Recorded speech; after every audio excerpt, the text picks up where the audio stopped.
Dia kata boleh tak jururawat dengan doktor pegang alat sulit kita?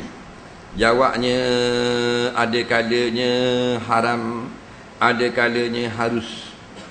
Baik, bila harusnya, bila tidak dapat dielokkan lagi, itu panggil dalam keadaan had terpaksa. Nak, kena pegang dan kena tengok. Tapi kalau benda tu tak payah pegang pun boleh, pergi pegang juga tak boleh. Benda tu tak payah tengok tak apa, tapi pergi tengok juga haram. Tapi ada kalanya benda tu kena tengok dan kena pegang. Nak, maka dia pegang, dosa tak? Tak, walaupun dia seorang perempuan, kerana tak ada doktor laki-laki. Contoh siapa kat emergency, hak laki-laki tidak ada doktor perempuan atau jururawat perempuan. Nak, umpamanya seorang laki-laki sakit benda, kacing salah kacing lekat di zik. Contoh, faham tak? Gaduh-gaduh tarik gua, aduh, tubik. Faham tak? Zik tutup apa? Angry Bird tu bit luar. Faham tak?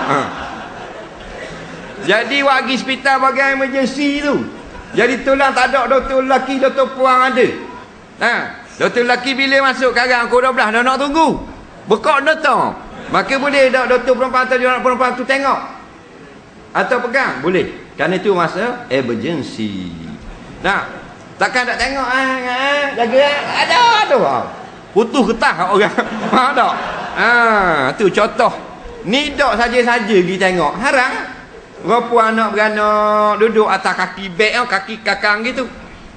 Mari seorang doktor tak ada kerja. Dia saja lalu. Dia lalu je, tapi bagian dia boleh lalu kat tu. Dia pergi tengok. Oh, not bad. Jeng bini kita. Laki duk tunggu luar, 3 lain. Faham tak? Misal macam tanduk kurban. Nampak ni gelang kau bohong penuh lengang katang itu. Dah lewat benda gak bini mu nak duk cek dalam tu.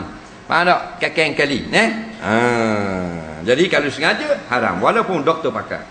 Dia kena ad-daruratu tubihul mahzurah. Dia kena darurah sungguh. Maka tubihu mengharuskan yang tidak harus. Baru boleh. Dah bila lagi haram saja-saja doktor pergi pegang, tak ada kena-mengena, tak sakit tak benda pergi pegang kemaluan orang, haram.